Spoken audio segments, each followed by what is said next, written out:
Well, I think what most people don't know about me is I was born in a really lower middle class family, and born in Texas. My dad was in the Air Force, and so I lived in 5 states by the time I was 6 and have very little memory of it. But we settled in Wheeling, West Virginia, where I grew up primarily. And my father was somewhat abusive, and so my mother divorced him. And I got a stepfather who really raised me from the time I was about 6 until graduate high school. And I was a typical middle class, by then, suburban kid in West Virginia, except for the fact that my mother was an alcoholic and my father was a workaholic and sometimes drank as well. So it created a lot of compassion and empathy for me, because I'm very what's called hypervigilant. I notice every little thing because I had to survive in those families. And also, I think I have a huge sensitivity to pain, and that was really how I got started. The Chicken Soup for the Soul books, which really catapulted my career, those came about when one of my students at some lecture I was giving said, "You know that story about the puppy you just told?" And I said, "Yeah." She said, "Is that in the book anywhere?" I said, "No." And she said, "Well, it needs to be." And I said, "Why is that?" She said, "My daughter needs to read that story." "Well, just tell her the story." "I can't remember. I need to see it in the book." When you're a kid, you have an impulse to act, you act. You want to touch the cat, you want to throw the cat out the window. You want to stick your hand into the VCR and put peanut butter in there, you do. The problem is, as we're growing up, we get conditioned by our parents and our caretakers and our siblings and our teachers and coaches and nuns and all these different people that come into our life. Don't do that. Stop. That's bad. You know, we get slapped and told we're not okay. And so after a while, when we go to do something, we're looking, is it okay if I do this, you know? Instead of just doing it. All my sons and my stepson and my stepdaughter have been great risk takers. They're all artists. One's a drummer, one's a hip-hop singer. One is he's in high school, but he's in a school play. He just had a lead in the school play. He sings, and then my daughter's a singer, and my other son is very athletic. He's a surfer. He snowboards as well, and he's always inventing games and trying out new things. Always on the edge, you know. Always coming in with cuts and scrapes, which I love, because they're out there on the edge of their potential, exploring how they can keep pushing it. And it's not that they never get scared or they never feel rejected and have to go through things, but they seem to rebound very quickly. Every one of us knows what we want. We can feel it. I'll just tell people, if you could have anything you want and there were no limitations, what would you do? And everyone has an answer. Little kids, big adults.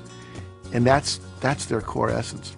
And if we all just fully do that which we're passionate about and understand the principles for how to bring that into being, then I believe the world will work perfectly. And that's why I do what I do.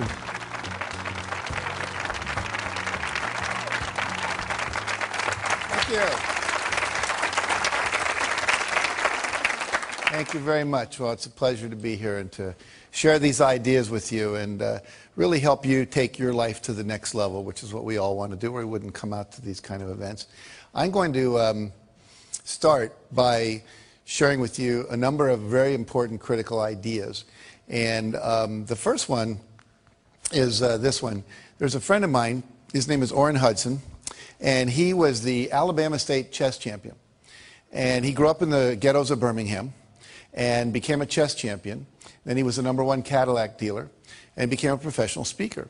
And I was talking to him, we were having lunch together down in New Orleans, and it was at a professional speakers convention, and we were talking about my new book, The Success Principles. It was about to come out, and he said, you know, to me, success is like knowing the combination to a lock. He said, if you know the combination to a lock, it doesn't matter if you're male or female, white or black, Hispanic or Asian, you're 55 or you're 16, your IQ is 150 or your IQ is 93. If you know the combination, the lock has to open. And the problem is, most of us are going through life and we don't know the combination. We maybe have 3 of the 4 numbers we need, but we don't have them all. And so the idea is that what I'm about, what I've spent 30 years of my life doing, was researching what is the combination to the lock, interviewing people at the top of their careers, whether they were athletes, politicians, people in business, etc., and saying, what is this combination? What is the system? And if you know a system always produces a predictable result. You know, if you use my Aunt Betty's apple pie recipe, it always comes out really good if you do what it says, because it's a system that's proven. And so I want to share with you the basics of a system that works. No matter what you're starting out at, wherever you are, it will work for you. And you may remember oilman J. Paul Getty. He was at one time the richest guy in the United States. And he said there are 3 secrets to success. It's very simple. He said, you have to get up early, you have to work hard, and he said, find oil. It's that simple, okay? Now, obviously, it's not that simple. If it were, we'd all just go do that.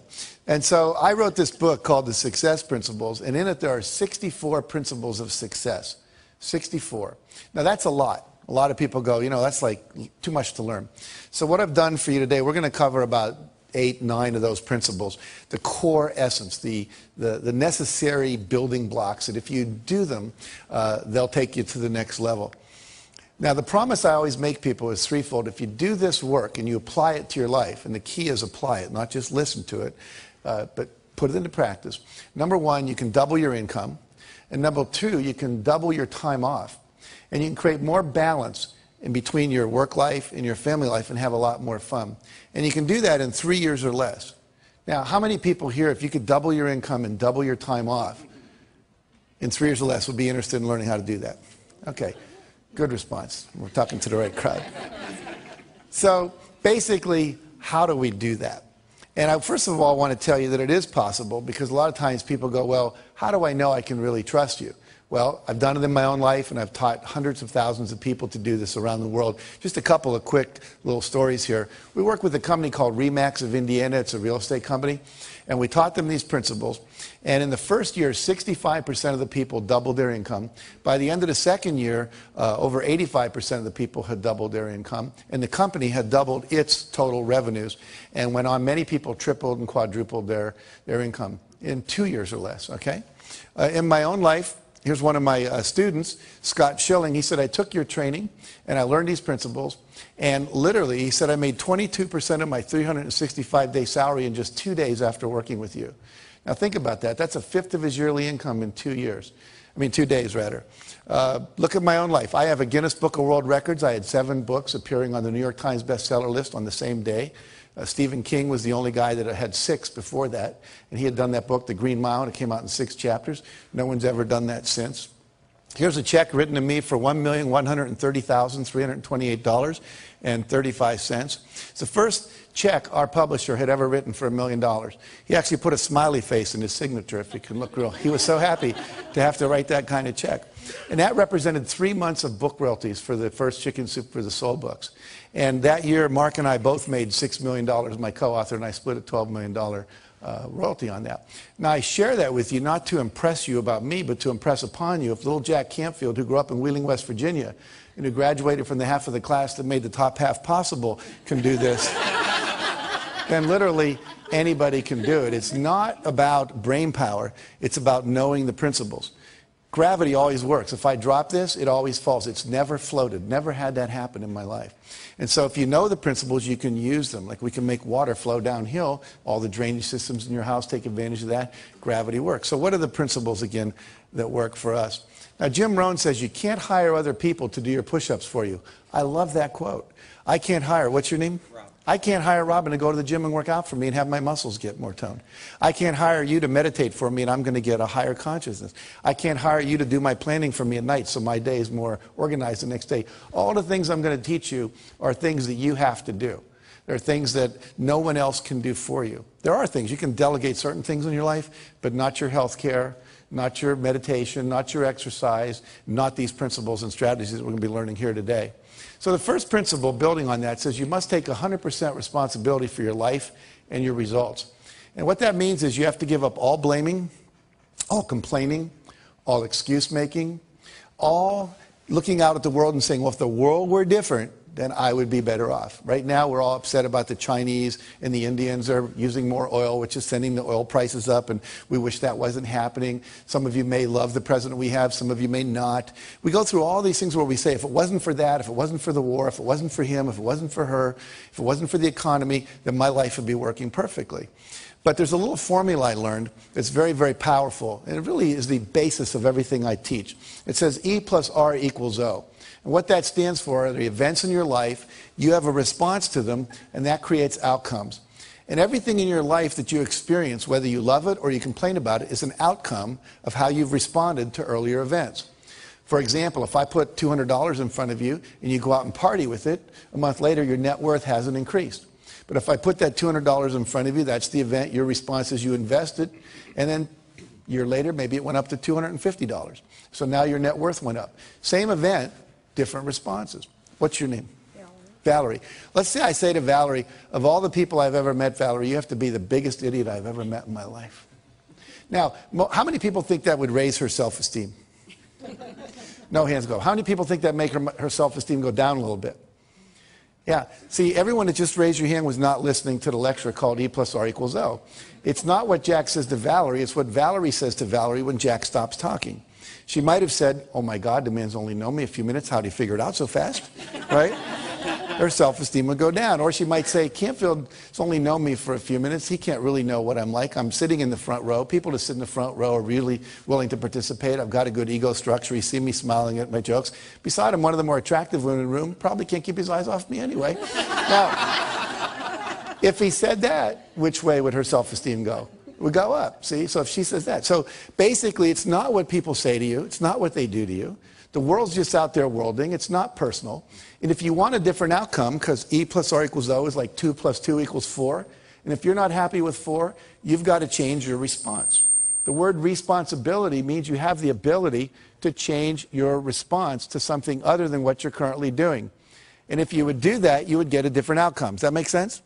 Yeah. So basically, we are responsible to change our behavior until we get the outcomes we want.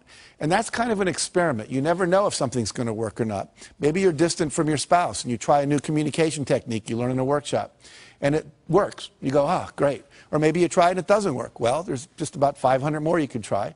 You know, you could read Men Are From Mars, Women Are From Venus, Children Are From Hell, one of those books.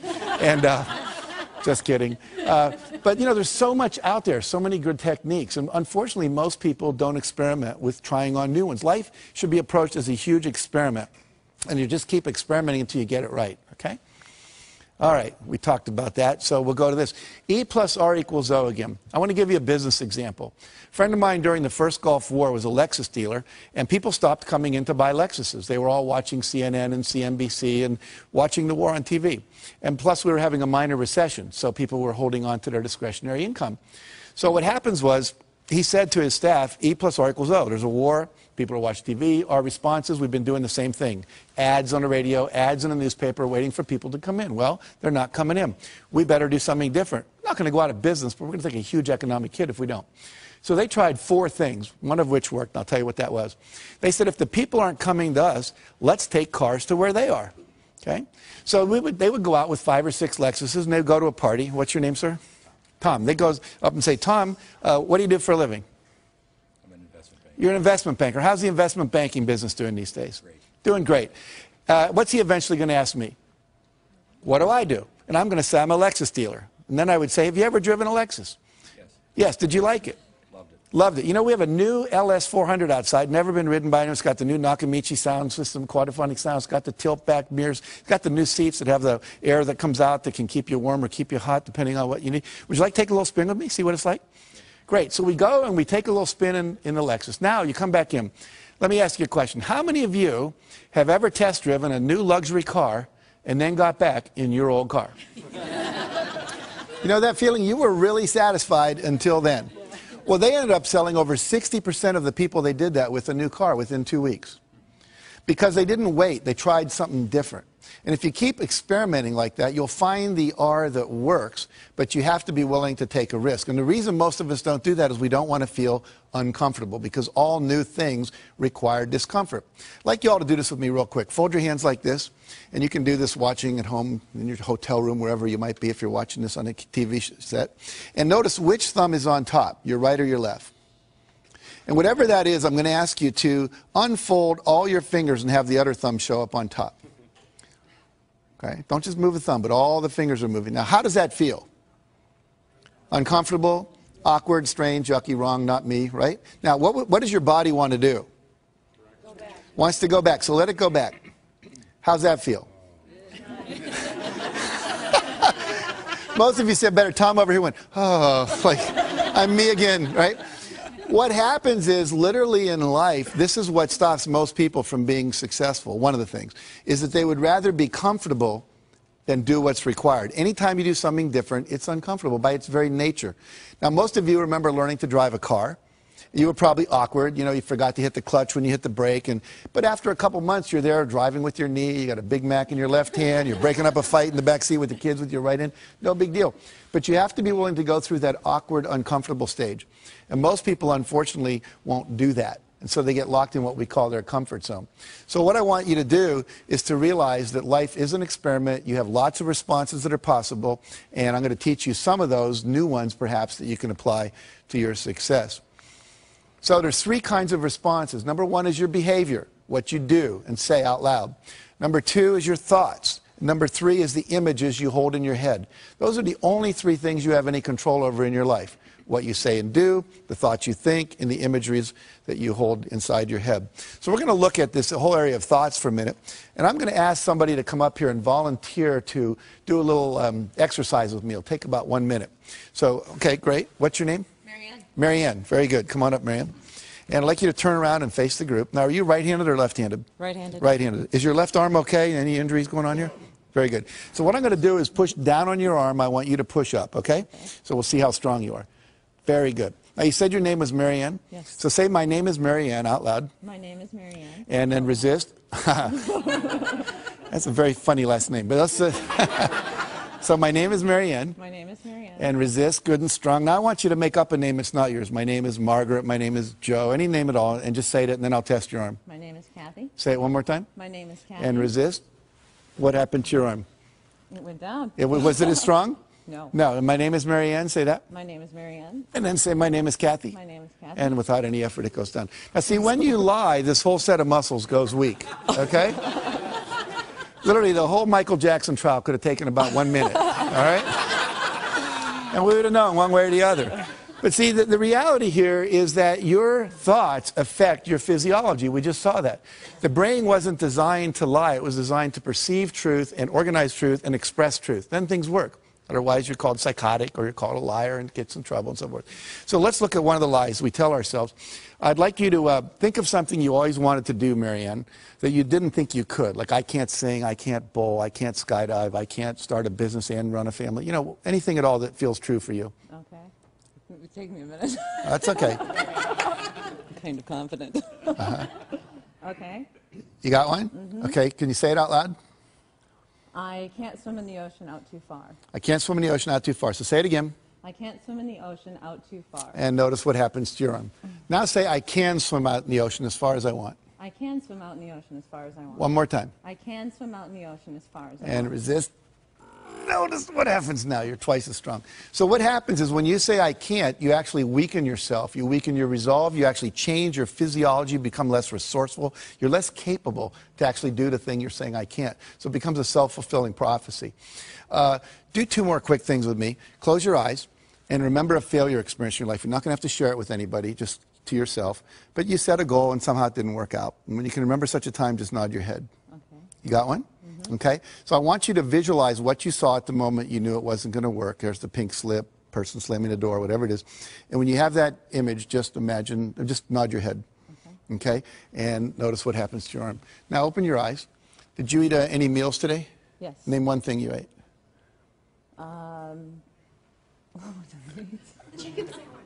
Chicken sandwich. Chicken sandwich, okay, good. You brought your agent with you? Okay. A friend. Yes. All right. So now close your eyes and remember a time when you had a success experience. You set a goal and you achieved it and you were really proud of yourself. You remember such a time? Mm-hmm. And vision what you saw then. Make a real clear picture in your head of what you saw when you knew it was a success. Okay. And resist. No, it's really good and strong. I want you to do one last thing with me, then we'll talk about what all this means. I want you all to look up at her, look at Marianne, and I want you to think a negative judgmental thought about her. Just make one up. I don't like you, you're an idiot, whatever. Okay? And give her that look parents give their kids when they're disappointed in them. And I want you to resist with all your strength. And notice what happens to your arm. Can't do it. Now smile at her and send a positive thought. Wow, she volunteered in front of all these people to go up there with Jack. And resist. Can you feel the difference? Yes. So what happens here is when you say, I can't, when you lie, when you focus on your failures instead of your successes, and when you surround yourself with people who are judgmental rather than encouraging and empowering, it actually has a physical effect on you. So that's how powerful thoughts are. We see that our thoughts affect us and other people's thoughts affect us. So we have to be very careful where we place ourselves and who we hang out with and who we surround ourselves with. Give Marianne a hand for coming up here. Thank you very much. Okay.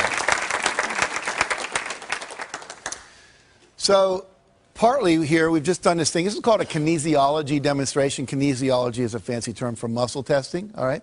And one of the principles here is you have to eliminate the phrase, I can't, from your vocabulary. I can't, I wish I were able to, I'll try. Those are all ways of saying I'm not capable.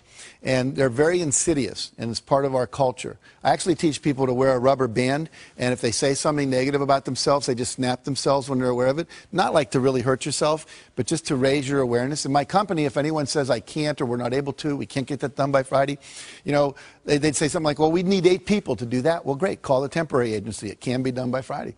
And if they'd say something negative, it cost them $1. We'd fine them. We'd put it in a jar, and at the end of the month, we'd give it to charity. Well, we stopped doing that after a couple of years because no one was doing it anymore, because the culture shifted because of that focus. Henry Ford said, whether you think you can or think you can't, either way, you're right. Why is that? Because if you think you can, you will try. And if you try, you're probably going to pull it off. And if you think you can't, you won't. And if you don't try, then you're not going to get it done at all. Make sense? Okay. Maddie Christensen was a kid I interviewed for our book. Imagine this picture. He has no leg from the knee down on this leg, no leg from the knee down here. 2 prosthetic devices that he's got. His right arm is just a normal prosthetic device, and his left arm from the elbow down is a prosthetic device with a lacrosse stick appended to the end. He is the pitcher on his Little League baseball team, and he could use that to catch the ball. His team, with him as the pitcher, went to the New York State Finals in Little League. He wrestles, he plays basketball. How many of you, if you'd been born with no arms past the elbow and no legs past the knees, would have thought that baseball was your career? But Maddie went for it.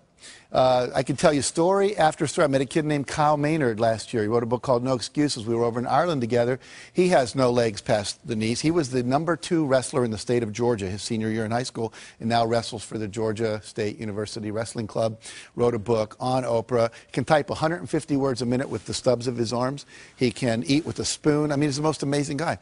And we say that, and then when I hear that and I look at these people, I think, what's my excuse? What story am I telling me that I can't do something when these people can do that? And I tell you that hopefully to inspire you to realize you can do anything. There's nothing you can't do.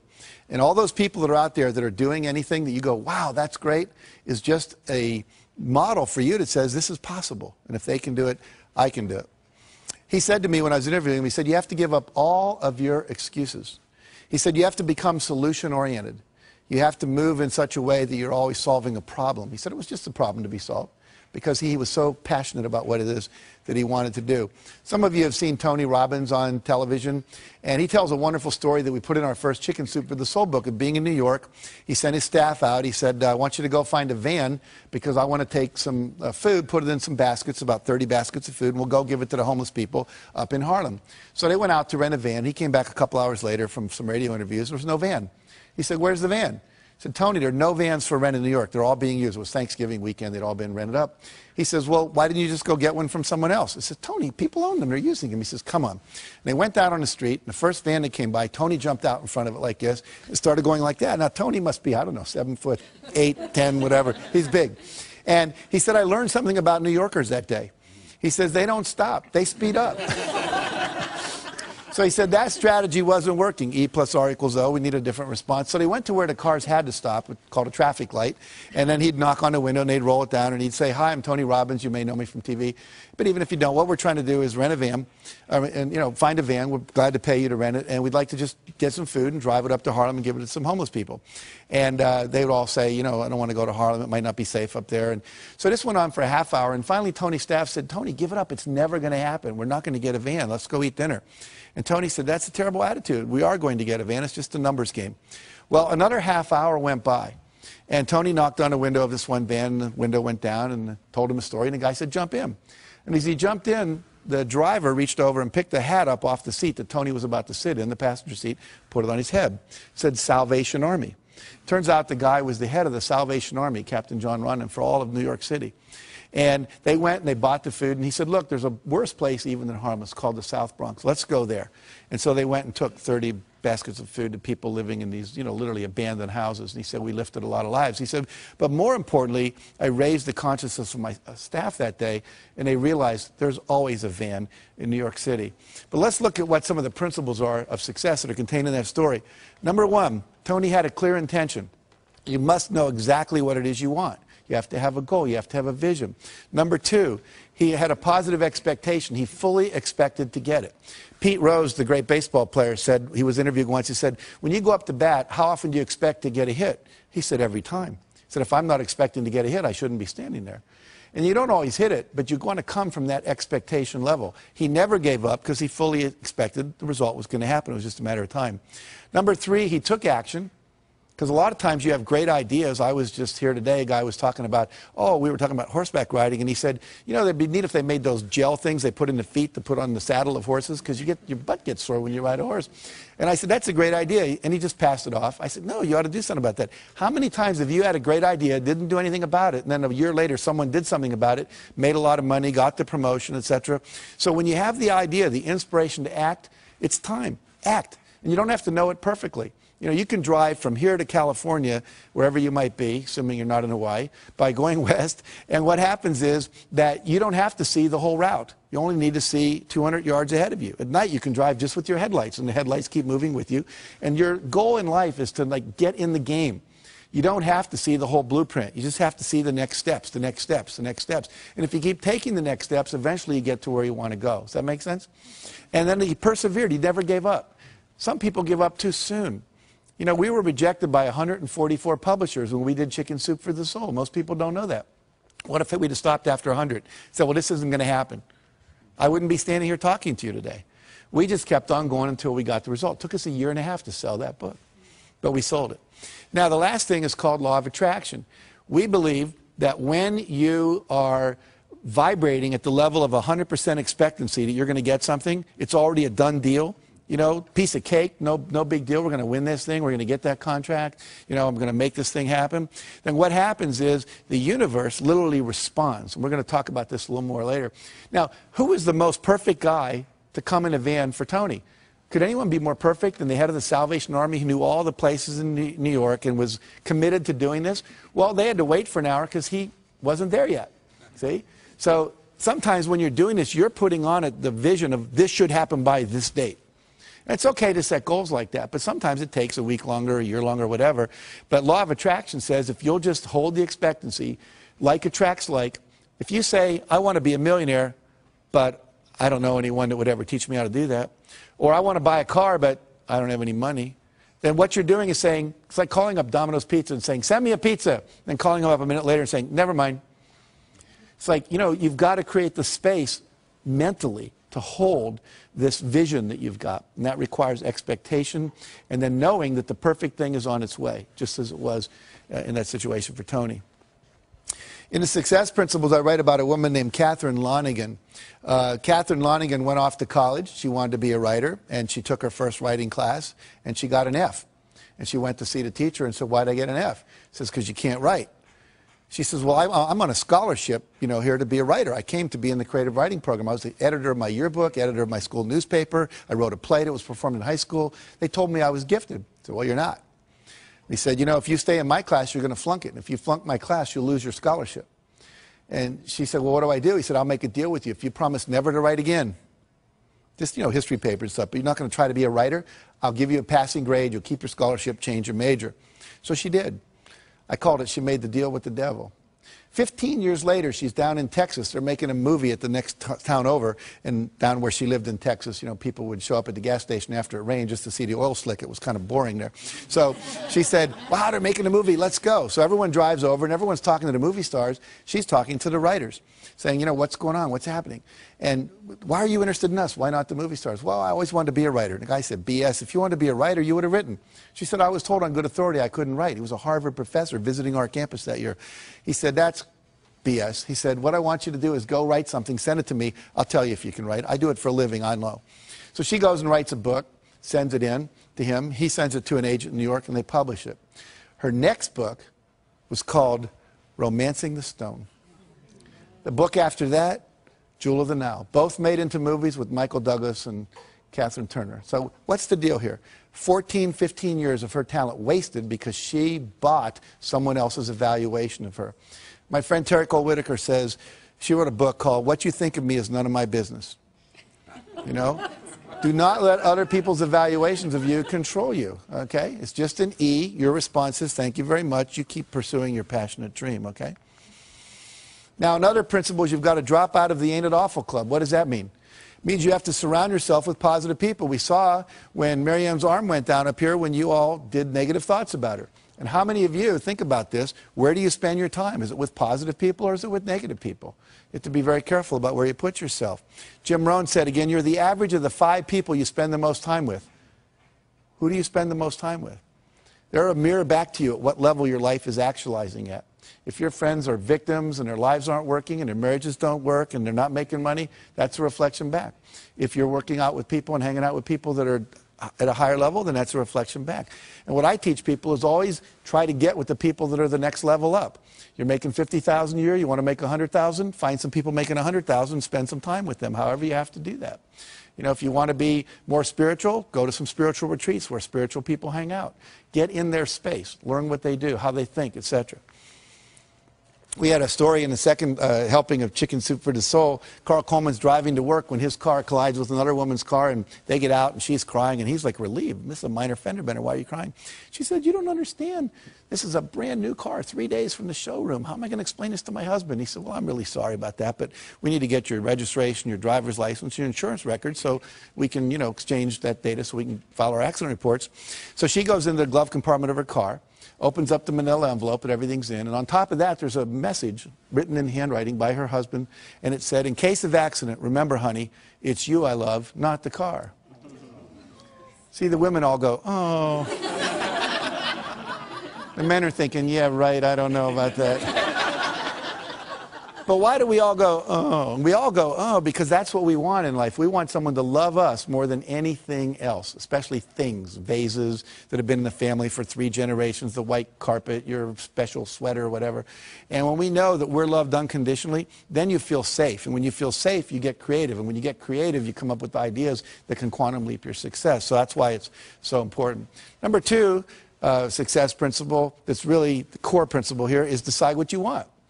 You can't get from here to there unless you know where here is and there is, right? If you have a GPS system in your car, all you have to do is type in the address. It knows where you are from the satellites in the sky, and it plots a course. Your brain works the same way. The problem is, according to the research, less than 10% of Americans have written measurable goals for the year. In some cases, I've been in the companies where less than 3% of the people did. Less than 10% of high school students are ever taught how to set a measurable goal. This is a failure in our education system. You know anyone that got divorced because they didn't know the 7 exports of Brazil or the 5 causes of the Civil War? No, but they didn't know the communication skills. They didn't know how to set goals for their relationship. So many things we're not learning in our education that we now need to learn in these kind of courses. General Wesley Clark, who I interviewed, said, it doesn't take any more effort to dream a big dream than it takes to dream a small dream. So if you're going to decide what you want, go for what you want, not what you think is possible. Most people hone down their dream because they can't see how they can do it. And I'm saying to you, dream as big as you want. In fact, big dreams are exciting. Big dreams attract big people. If Martin Luther King said, I'm going over to the supermarket in Mississippi, I don't think a whole lot of people would have gone down there with him. But when he said, I want to end racism in America, that was a big dream and it inspired a lot of people to want to play at great personal sacrifice to themselves because it was big enough and worth doing. Walt Disney said, if you can dream it, you can do it. Which means that you're never given a dream that comes out of your own desire place that isn't something you have the capacity to fulfill. You may have to learn some new skills. You may have to partner up with some people. You may need to learn some, how to access some new resources along the way.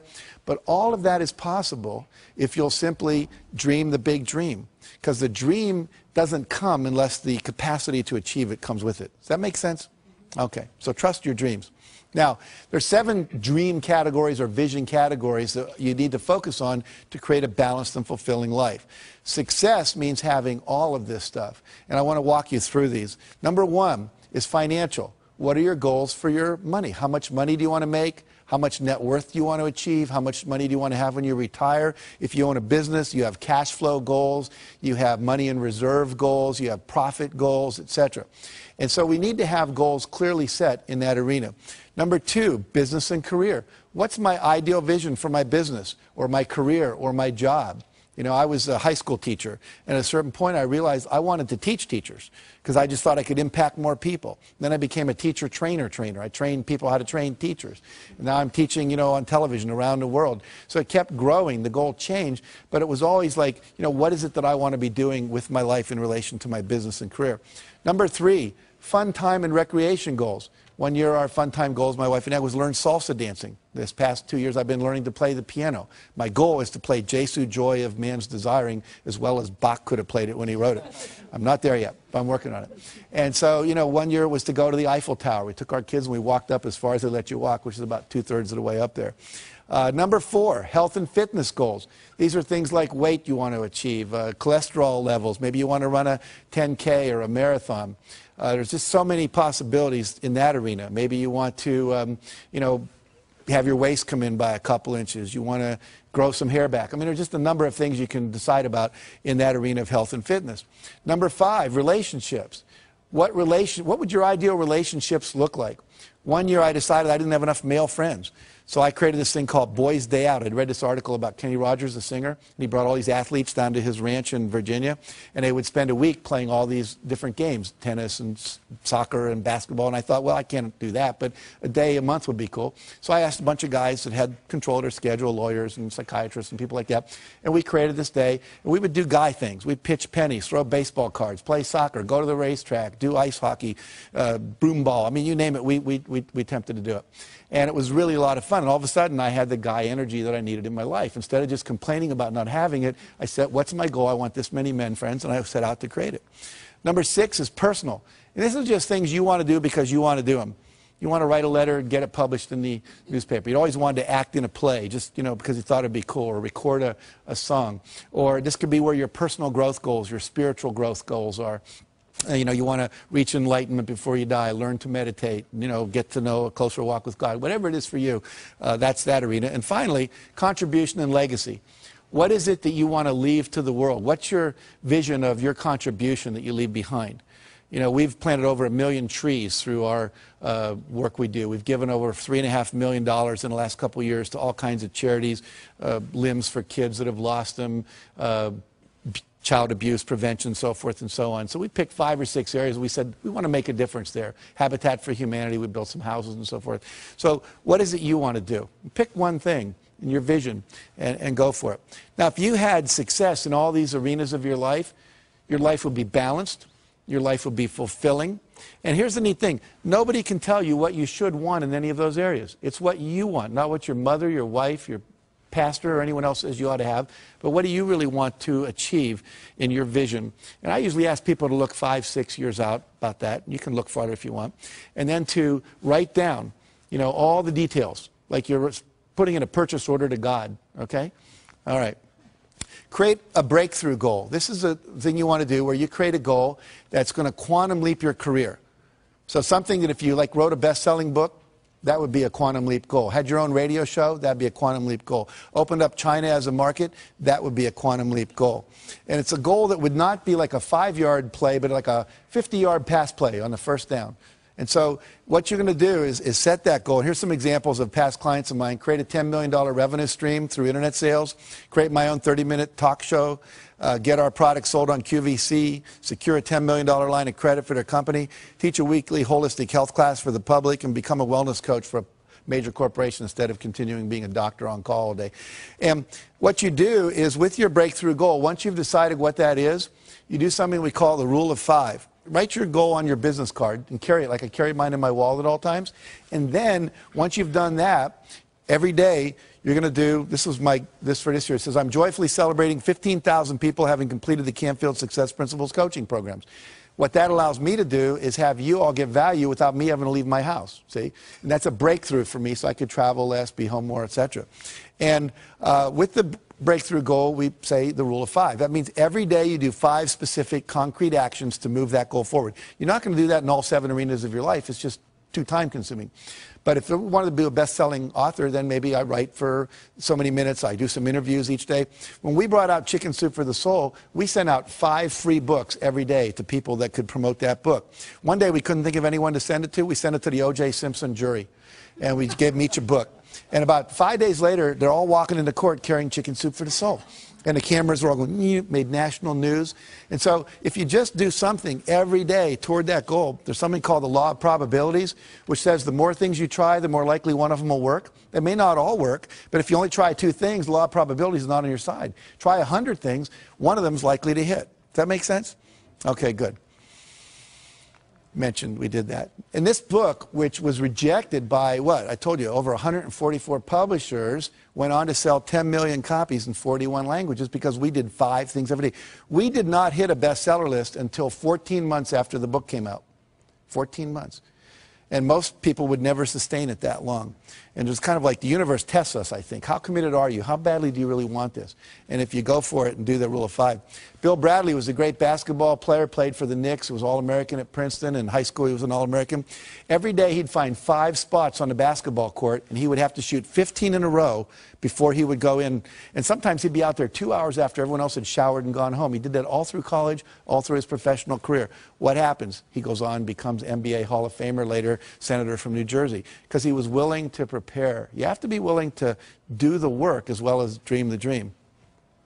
The third thing says unleash the power of goal setting. So now we got this vision, things we want, but we have to get and turn them into objectives.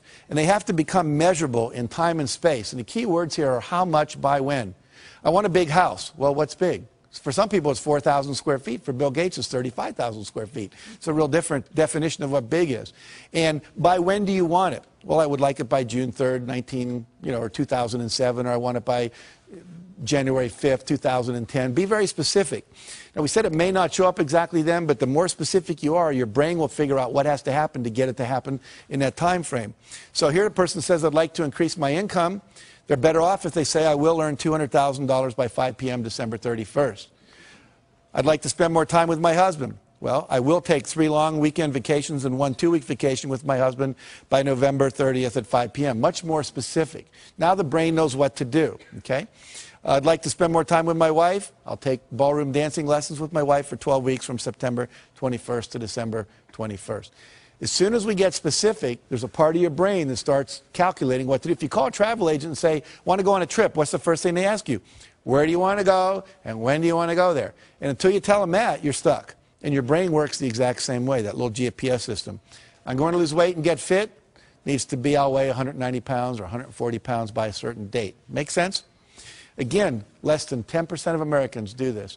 And guess what? 10% of Americans own 90% of America. And guess what? They're the same people because they're clear about what they wanted, clear intention. All right.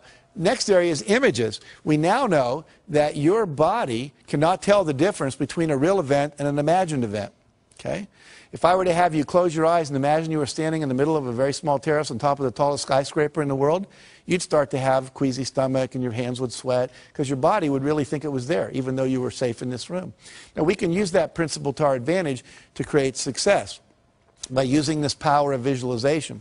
And here's an example. One basketball team at Ohio State University, they took and they said, we want 1/3 of you, they all had equal foul shooting records, to not touch a basketball for 30 days. The other third, we want you to go out and practice basketball every day for a minimum of a half hour, preferably an hour, shooting foul shots for 30 days. And the third group, they said, we just want you to close your eyes and visualize shooting foul shots. Don't touch a basketball for 30 days. And guess what? First group, as you'd imagine, showed no improvement. Second group, practicing for 30 days, they get 24% improvement. And the third group that only did it in their mind got 23% improvement when they brought them back to the court and had them practice. So what happens here? I wish there would have been a fourth group, right? Practice and visualize. We'd have probably got up in the 30 or 40% improvement level. But what this tells us is simply by visualizing your goal is already completed, by seeing it nothing but net every time, the body starts to respond and adjust itself to create the result. So one of the great success techniques is people that are super successful are often called visionaries, and the reason is they close their eyes and they see the future. You create your future by envisioning it.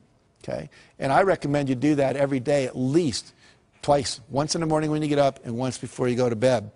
They did a study at NASA where they took astronauts and they had them wear concave lens goggles, which meant you see the world upside down. Imagine trying to negotiate relationship with me and I'm hanging from the ceiling and my right's my left. It'd be pretty complicated. These goggles had no peripheral vision and they had to wear them 24 hours a day for 30 days. What they were expecting was to see if they'd get nauseous, become hostile, lose sleep, to see how they'd handle disorientation in outer space.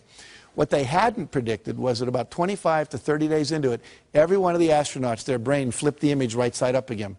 They're still getting upside down input, but they created new neural pathways. And they came out of this, the psychologists came up with something they call the 30-day principle. And what the 30-day principle says is that if you want to change a behavior, change a habit, anything at all, you must, in fact, do it for 30 days. Uninterrupted, because they tried a subsequent experiment where they had half the astronauts take their goggles off on day 15, keep them off for one day, put them back on again. Took another 25 to 30 days before they flipped them right side up again. So we know that it's current, contiguous, everyday repetition. This is why most New Year's resolutions don't work. It's why most corporate change programs don't work. It's why most of our school programs don't work. There's not that 30-day uninterrupted. This is why basic training in the Marine Corps does work. Because they got you down there for 6 weeks and they're not letting you out of their sights and you're in a context that's held tight for that 6-week period. So if you want to visualize, your goal is already achieved, minimum of 30 days. That make sense? Okay, good. Let's see here. I'm going to skip over that real quick and get to this. Now, the reason this works, where your vision becomes real when you visualize what it is you want, is there's two things that go on in your brain. You have a vision of what you want, you have the current reality, they don't match. Okay? And what we want to do is purposely create that. It's what advertisers do. Imagine yourself in the new car. It's like the guy getting out of the Lexus we talked about earlier, getting in his old car. The vision of what's possible no longer matches the reality, and that creates a little dissonance or structural tension in the head, which we call motivation, which says, I want that. Until we had that, there was no motivation to do anything different. Any of you women ever experienced visiting a friend with a new kitchen, and then you come home to your old kitchen, and they've got all the new granite and the new appliances and everything's cool? Your kitchen was fine until then. So we want to purposely do that to your brain to motivate you. So you envision the thing you want, your goals and your vision. You hold that in your mind every day for about 10 minutes in the morning, 10 minutes at night. If you have 10 goals, you can cycle through them. I put mine on 3x5 cards, read them, and I close my eyes, see the vision as if it's already accomplished, see the car I want, the program happening in Singapore that we're doing, whatever. Then I go to the next one. I just keep cycling through the cards until I go through all of them. What happens then is you get a perceptual shift. You start to see things in your environment that were always there that can help you never saw before.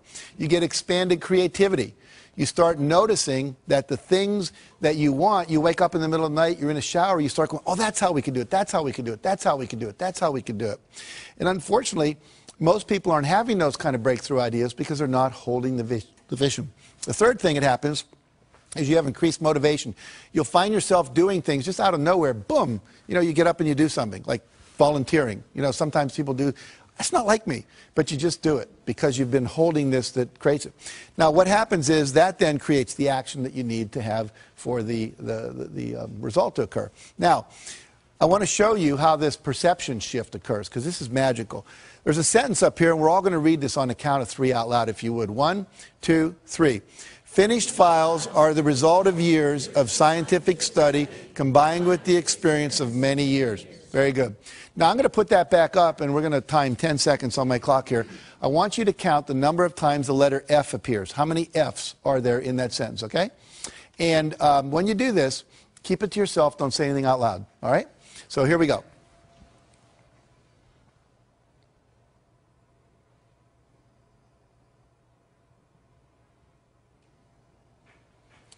Okay. How many counted, by show of hands now, it's real important you participate. How many counted 3 Fs? Hold your hands up. We got about half the audience more. How many counted 4 Fs? About 5 people. How many counted 5 Fs? About the same amount, 7 maybe. How many counted 6 Fs? 1, 2, 3, 4, 5, 6, about 8 people. Anyone count 7 Fs? All right. Now, were we all looking at the same sentence? Go like this. And yet some people saw 3 Fs, some people saw 4, some people saw 5, and some people saw 6. Let's look to see what the real objective reality is up there. There are 3 Fs that I'm sure most of you saw, correct? But there's also 3 more. There are 6 Fs in that sentence. Now, do you think that Bill Gates and Michael Dell and Steven Spielberg and George Lucas see more Fs out in the world than most of us do?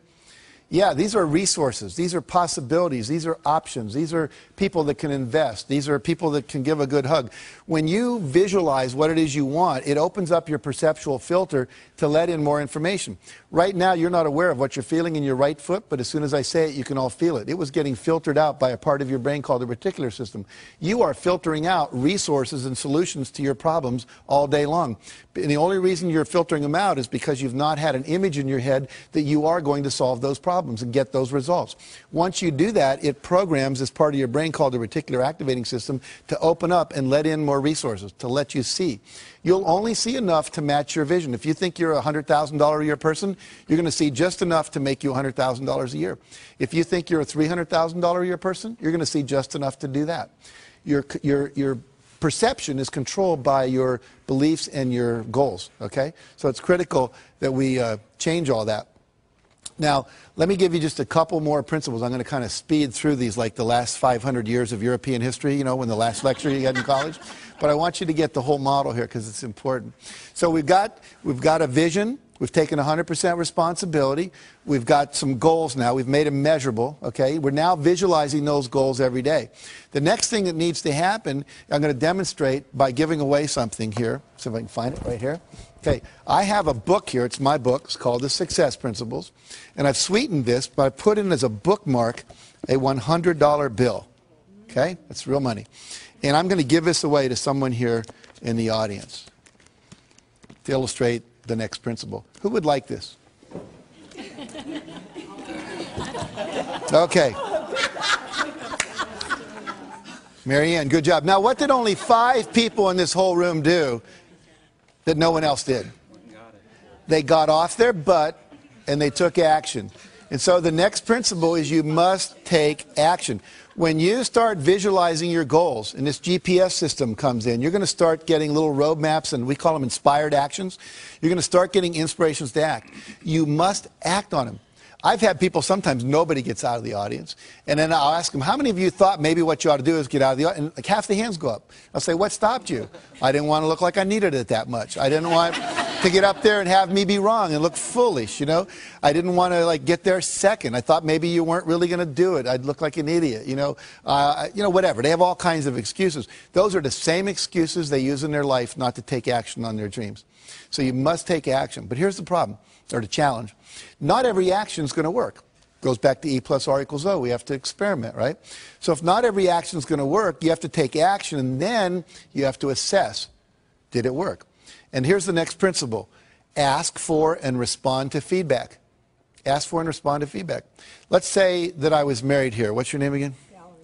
Valerie, yeah. So Valerie and I were married, right? And what I would do every week if we were husband and wife is I would ask her, on a scale of 1 to 10, how would you rate the quality of our relationship? Anything less than a 10 gets a follow-up question. What would it take to make it a 10? If we were in business and I was a vendor and you were a client, I'd say on a scale of 1 to 10, how would you rate the quality of our product or the quality of our service or the quality of our delivery? And anything less than a 10 gets a follow-up question. What would it take to make it a 10? That gives me directive feedback on how to improve. Why don't most people ask that question in life? Anyone know? They're afraid of the answer they're going to get. Here's what I want you to get. Everybody in your life, if I'm married to Valerie, her mother knows, her sister knows, the women down at the shop where she shops know, the women in the salon know that she's not happy with me. I'm the only one not in on it. And I'm the only one that can make it better. Isn't that absurd? So asking for feedback is a really critical thing. Asking is a critical principle, period. If I want more, I have to ask other people, participate, support me, be my mentor, be my coach, buy my product, whatever it is. And again, most people don't ask for what they want. And the fear there is fear of rejection. I want to talk about rejection. If I ask Valerie to have dinner with me afterwards and she says no, most people go, woo, Jack got rejected in front of all those people and on television and oh my God. But see, let's look at it. Did I have anyone to eat dinner with before I asked Valerie? No. Did I have anyone to eat dinner with after I asked Valerie? No. Did my life really get worse? No, it stayed the same. See, if I apply to Harvard and don't get in, I wasn't in Harvard before I applied, I'm not in Harvard after I applied. And as one of my friends pointed out recently, you spent your whole life not going to Harvard. You know how to handle that, right? It's not that difficult. So you have to be willing to ask. You have to reject rejection. And then the other key, after you respond to the feedback and give the feedback, is you've got to persevere. You never, ever, ever, ever give up. 144 publishers said, no, we're not interested in Chicken Soup for the Soul. We didn't give up. I had a friend who wanted to be a chiropractor up near Pebble Beach, California, and he went to the Chiropractic Association and said, you know, would you help me open my office here? And they said, no, we really don't want any more chiropractors here. We're going to recommend you go somewhere else. We have one chiropractor for every 8 people. He said, well, I really want to be here. So he ignored them. Remember, what you think of me is none of my business. And he went out, and he literally knocked on doors for 6 months. Knocked on 12,500 doors, talked to 6,500 people, and asked 4 questions. You know, should I name my office this or this? Should I put it over in this side of town or that side of town? If I wanted people to come in before or after work, if they had a 9-to-5 job, would I be better open 7 to 9 or 5 to 7? And finally, he said, what newspaper should I advertise in? And lastly, he said, if I do an open house, would you like an invitation? 6 months later, he opened his office. His first month in practice, young kid, still in his 20s, out of chiropractic school, made $72,500 net profit. He netted over $1 million that year. Now, what did he do different than most people? He went out and he engaged people. He asked them, would you like to come? Would you get involved with me? I was giving his talk, and a guy came up to me and said, you know, I've been coming to this church where I was talking to, he said, for 15 years. And now you're telling me about this guy. You know, he came and he knocked on my house. And I talked to him. And I didn't need a chiropractor for 5 years. And then once I had an accident at church, at work, and he said, I still had his card on my bulletin board in the kitchen. And I went to him because you know him. See, we do business with people we know. Okay, so never, ever, ever give up. Ever, ever, ever. Now, other principle. We'll start to wrap this up here. It's never too late to start. Some of you are sitting here or you're viewing this and you're going, but I'm too old. I want to tell you 2 quick stories. Helen Klein. At the age of 55, her husband comes to her and says, I want to train to run a 10K race. That's about 6 miles. She said, are you crazy? We're in our 50s. He said, no, I want to do it. Why don't we just run around the backyard? Now, their backyard was about 3 times bigger than most of our backyards, but it wasn't a ranch or anything. They ran around, and they just dropped dead almost at the porch in the back. Like, and she said, I was so disgusted with myself, I decided the next day I would either walk or run around twice, the next day 3, the next time 4 times. She just kept adding 1 lap every day. Then she started doing it around the block, and she would add a lap every day. Well, in 6 months, she got to the point where she could run a 10-mile race, and she entered it. Now, I met her when she was 83. She was getting an award at the same place I was in California. And she had just finished running a 100-mile marathon. She's run several 24-mile marathons, 5 75-mile ultramarathons, including 1 all the way around Lake Tahoe. She started when she was 55. Cliff Young shows up, Australian, 61, sheep herder, to a race that goes from Sydney to Melbourne. It's about 800 kilometers. He's not wearing Nikes. He doesn't have on Pumas. He's not wearing the latest running gear. All these world-class athletes are there. He's wearing Oshkosh overalls over a T-shirt with a baseball cap, work boots, and galoshes.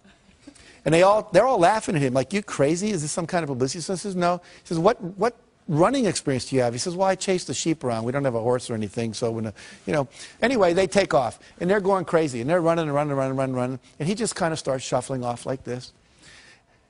That night, all the other runners went to sleep. You're supposed to run 18 hours and sleep 6. Well, no one told Cliff that you were supposed to sleep. So he didn't know. So because he didn't know, he didn't do it. He said, I've stayed up many nights chasing my sheep around and make sure they didn't get in trouble. So he's running, and he runs right by him, and because he runs right by him, no one tells him to stop because they're all asleep. He cut 5.5 hours off the world record for that race. Okay? So here's the deal. Doesn't matter how old you are. And the other thing important in that story is the less you know about how you should be and you just go for what you want. See, most of us, we have all these beliefs that are limiting us. Find the stories that inspire you and start believing that. Believe you can. Talk to yourself in a positive way. And if you do that, you can create miracles in your life. And I'll end with this story. One of my favorite stories, a minister gets a call from his parishioner. Her name is Aunt Hattie, they call her in the church, and he's Reverend Jim. And she says, I just went to the doctor, and they called me and said that I've got terminal cancer. And they said I got 6 months to live at the max. And I'd like you to come over and help plan my funeral with me. He said, well, he tried to comfort her. He said, no, don't comfort me. I'm really old and I've lived my life and achieved all my goals. I'm very happy. But I don't trust my kids to do the funeral right, so please come over and we'll plan it. So he goes over and they start planning the funeral. She said, I want this, I want to wear this dress, and I want this psalm read, and I want this hymn sung, and I want this open casket, I want these kind of flowers, and I want this poem on a card, a memory card with my picture that people can take away. And then she said, I want to be buried, and I want to have my Bible in my left hand and a fork in my right hand. And the minister said, well, I understand the Bible in Hattie, but why the fork? She says, whenever we have those church socials and we're down in the basement and they come by and they say, if it's going to be a really good dessert, they always say, keep your fork. It's not going to be something like Jell-O or pudding. It's going to be apple pie or cherry cobbler or chocolate cake. And whenever they say, keep your fork, I know the best is still yet to come. So when people come by my coffin and they look in and they go, Reverend Jim, why the fork? I understand the Bible. She was very religious, but why the fork? You just look them right in the eye and say, Aunt Hattie knew the best was still yet to come. And so for all of you, if you'll put these principles into action and not think about them, but actually do them, and if you really want to go deeper, get the book or go to one of my seminars or whatever, you can go to my website and download things. It's just jackcanfield.com and take the forms there and use them. I promise you, for you, the best is still indeed yet to come. Thank you very much.